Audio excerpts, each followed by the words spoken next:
주의 은혜를 사모하여 나온 우리 성도님들에게 주님의 은총이 함께 하시기를 축원드립니다. 신앙생활 하다 보면 우리에게 회의가 들 때가 있습니다. 하나님께서 과연 이 세상을 살펴보고 계신가? 신앙에 대한 회의가 차오를 때가 있습니다. 그것 때문에 이 신앙의 깊은 침체를 경험하기도 합니다. 영적 침체 가운데 빠지는 것이죠. 오늘 시편의 말씀에 이 시인이 그런 상황에 있었습니다.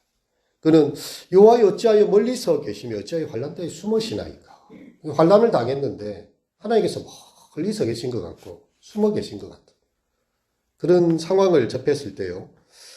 그는 의문과 회의로 시작했지만 시편 마지막 절은 이렇게 확신으로 끝이 나고 있습니다. 여호와께서는 영원무궁하도록 왕이시니 하나님의 통치가 보인다는 거죠. 이방 나라들이 주의 땅에서 멸망하나이다. 악인들의 멸망을 보고 하나님께서 통치하심을 확신하고 있습니다. 이 회의와 확신 사이에 어떤 일이 있었기에 이런 하나님에 대한 왕이신 하나님에 대한 찬송으로 나아갈 수 있었는가? 어떻게 이런 반전이 있을 수 있었는가를 이 시편은 보여주고 있는 것입니다.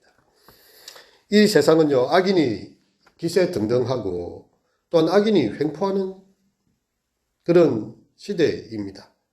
이 악에 대한 문제가 참 쉽지가 않아요. 어째서 악인들이 선한 사람을 괴롭히는지, 선한 사람들이 승승장구하는 게 아니라 악인들이 날뛰고 선한 사람들이 피해를 보는 것을 우리는 너무나 많이 지켜보고 있습니다. 이런 시대에 사는 사람들은 어떻게 해야 될까?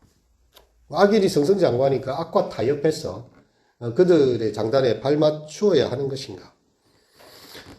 이 시편의 시인은요, 악이 횡포하는 시대에 어떻게 살아야 될지를 정말 심각하게 생각한 사람입니다. 먼저 그는 자기를 괴롭히는 악에 대해서 항거하기에 앞섰어요. 하나님께 자기의 괴로움을 호소하고 있어요. 악을 규탄하기 전에 하나님께 자기가 당면한 악의 현실을 고발하고 있는 거죠.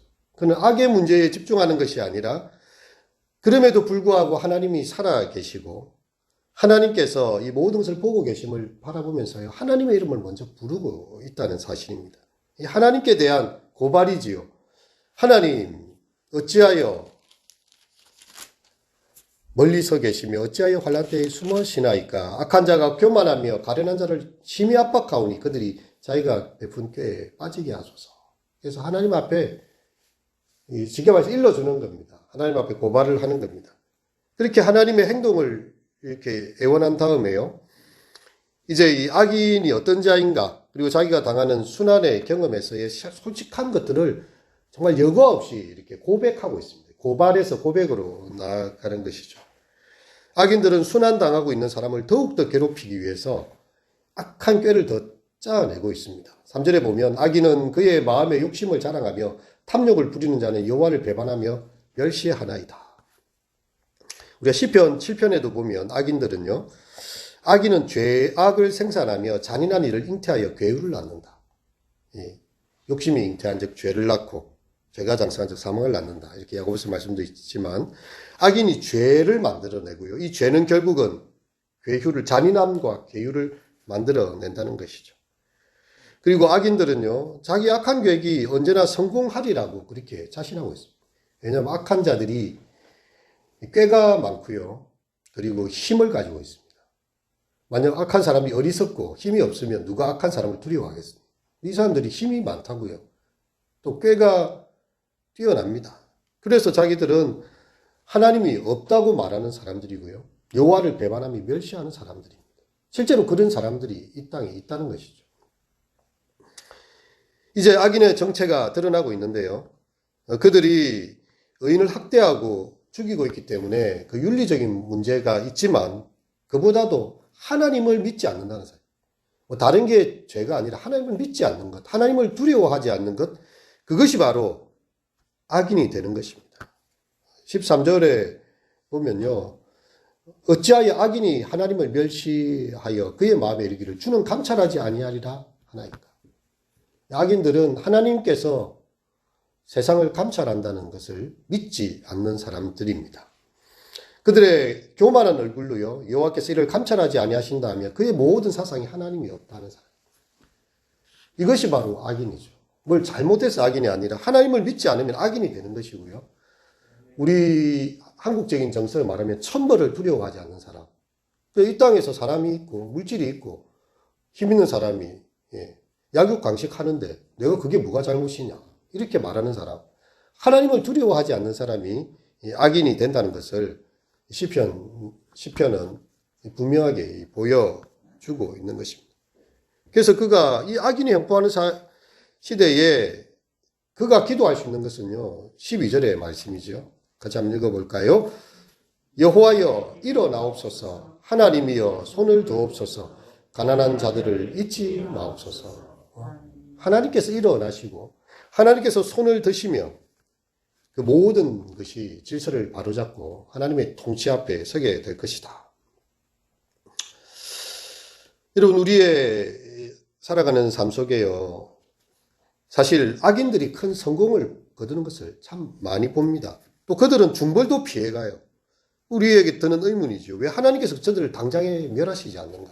왜 선하고 하나님을 경외하는 자들은 도리어 마음을 졸여야 되고 이렇게 힘들게 살아야 되는가? 하지만 이런 질문들 때문에 시인은 기도할 수밖에 없었어요. 이 절박한 질문들이요, 그의 절박한 기도의 제목이 되고 있습니다. 여호와여 일어나옵소서, 하나님이여 당신의 손을 펴시옵소서. 그래서 가난한 자들의 기도를 들으시고 하나님의 의가 실행되기를 그는 기도로 나아가고 있는 것입니다. 여러분, 이 시인의 탄식처럼 하나님께서 우리의 삶에 때로 숨어 계신 것처럼 보입니다. 아무리 기도해도 듣지 않는 것처럼 느껴질 때가 있습니다. 악인들의 교만한 조롱거리들이 있어요. 시편에 보면 42편 이런 곳에 보면 너희 하나님이 살아계시냐? 내 영혼이 낭망하고 내 심령이 심히 상해하는 그 상황에 보면 내 하나님이 너를 구원하시리, 너희 하나님 어디 계시냐 하고 악인들이 조롱하는 장면이 나와요. 그때에 내 영혼아 내가 어찌하여 낭망하며 어찌하여 내 속에서 불안하여 하는가? 너는 하나님을 바라라. 그의 얼굴의 도우심을 인하여 내가 오히려 찬송하리로다고 악인의 조롱 속에서 그는 간절한 기도를 만들어내고 있는 것을 도리어 보게 됩니다. 우리에게 참 해결되지 않는 여러 가지 현실의 문제. 믿지 않는 사람들이 교회에 나옵니까? 믿지 않는 사람들이 성경을 읽고 기도를 합니까? 그렇게 하지 않습니다. 그런데도 잘 살아요. 땅을 많이 가지고 있고요, 권력을 누리고 있고 세상의 주인인 것처럼 살고 있습니다. 근데 성경의 말씀을 읽고서 하나님의 말씀 앞에서 나의 양심을 회개하고 모일 때마다 회개의 기도를 드리고 정말 자기의 삶을 선하게 살아가고 성실하게 살아가는 사람들은요, 자기 집안 칸도 못 가지고 살아가는 경우가 허다합니다. 우리가 독립유공자들 이야기하지 않습니까? 나라를 위해서 그렇게 싸웠던 사람들은 기초수급자예요. 근데 일제시대에 이렇게 일본의 야합에서 살았던 그 사람들은 떵떵거리며 살고 있습니다. 이 세상을 보면, 아니, 정의를 위해서 그렇게 온몸을 불살랐던 사람들의 후손들은 저렇게 기초생활 수급자가 돼서 겨우 그냥 국가에서 나오는 얼마의 돈을 받아서 겨우 생존하고 있고, 아니, 그 당시에 악과 타협했던 사람들은 큰 땅을 가지고 큰 권력과 큰 힘을 가지고 이렇게 살고 있으니 이거 과연 하나님의 공의가 있는가? 우리가 그렇게 질문 들지 않습니까? 여러분, 우리는 하나님을 바라볼 수 있어야 됩니다. 하나님께서 이 모든 것 가운데 궁극적으로 마지막으로 저 세상에서 심판하실 뿐만 아니라 살아있는 우리들의 땅에서도 그분의 공의와 심판이 행하여진다는 것입니다.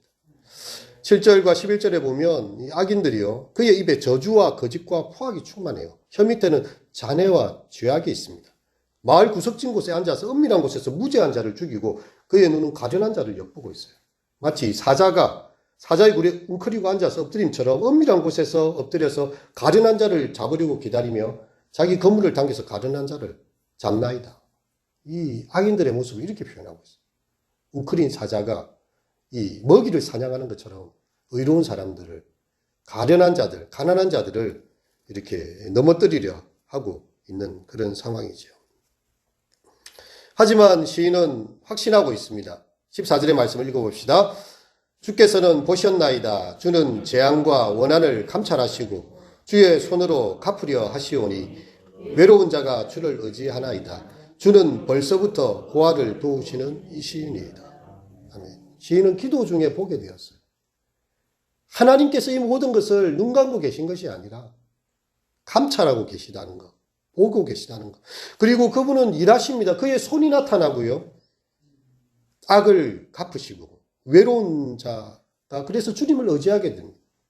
주는 고아를 도우시는 하나님, 고아와 과부와 나그네, 아무 도울 힘이 없는, 도울 자가 없는 사람들이죠. 그래서 그들의 하나님이 되신다고 이야기를 하고 있습니다. 여러분, 기도는 우리를 하나님 앞으로 이끌어갑니다. 그곳에서 우리는 하나님의 길이 있음을 보게 되고요. 하나님께서 우리 가운데 나타나셔서 그 고통을 돌보고 신원하시는 것, 우리는 그 가운데 보게 됩니다. 이 포악한 자가 횡행하는 시대, 악인들이 권력을 누리고 무신론자, 하나님을 없다 하는 사람, 그 사상에 하나님이 없는 거예요. 그냥 하나님께서 천지를 지으셨다 이런 거 믿지 않습니다. 예수님께서 이 땅에 오셔서 우리를 구원하셨다, 뭐 그런 거 믿지 않습니다. 오직 돈이 있고 권력이 있고 내한테 힘이 있으면 나는 이 세상에서 떵떵거리고 잘 살고 죽으면 끝이라고 생각하고 천국과 지옥에 대해서도 두려워하거나 뭐 그런 거 관심이 없는 사람들입니다. 그런 자들이 이 선하고 또 이렇게 가련한 사람들을 괴롭힐 때예요. 우리는 하나님께 호소해야 되는 거죠. 멀리 계신 분이 아니라 가까이 와서 그의 손을 펴시고 도우시는 하나님.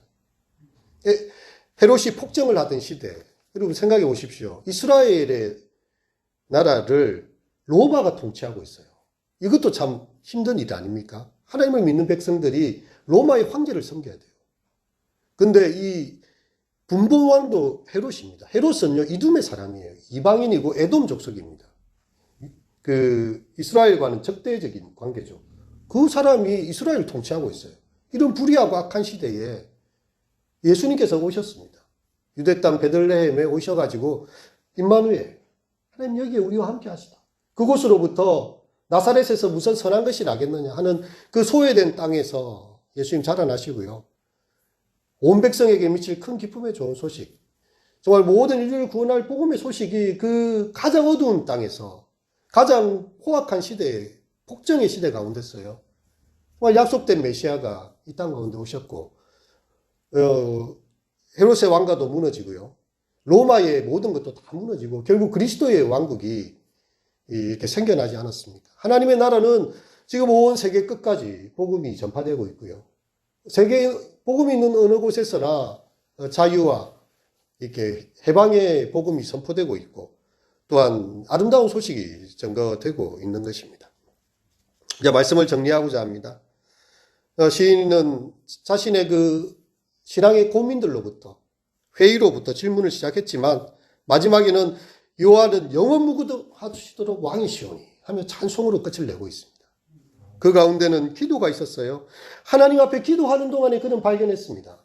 하나님께서 과연 살아계시고 다 보고 계시고 그의 손으로 모든 일에 간섭하시고 통치하시는구나. 이런 우리의 암울한 현실을 바라보면서요, 여러 가지 신앙적 회의가 들 수 있습니다. 개인적인 삶이든 역사적인 것이든 내가 예수 믿고 이렇게 성실하게 살고 정말 교회를 위해 헌신하고 하나님 나라를 위해서 수고하고 했는데 왜 나는 저 믿지 않는 사람들, 악인들, 저 이렇게 불의한 자들의 삶에 위해서 이렇게 초라한가라고 느껴지지만, 하나님 앞에 우리가 과연 그분의 일어나심을 바라볼 때요, 반드시 하나님께서 하나님을 사랑한 자, 그 뜻대로 부르심을 입은 자들에게 모든 것이 합력하여 선을 이루게 하시고 마침내 그분이 왕이 되심을, 그분이 우리의 통치자가 되심을 우리가 고백하고 보게 되는 그날이 반드시 오게 될 것을 믿습니다.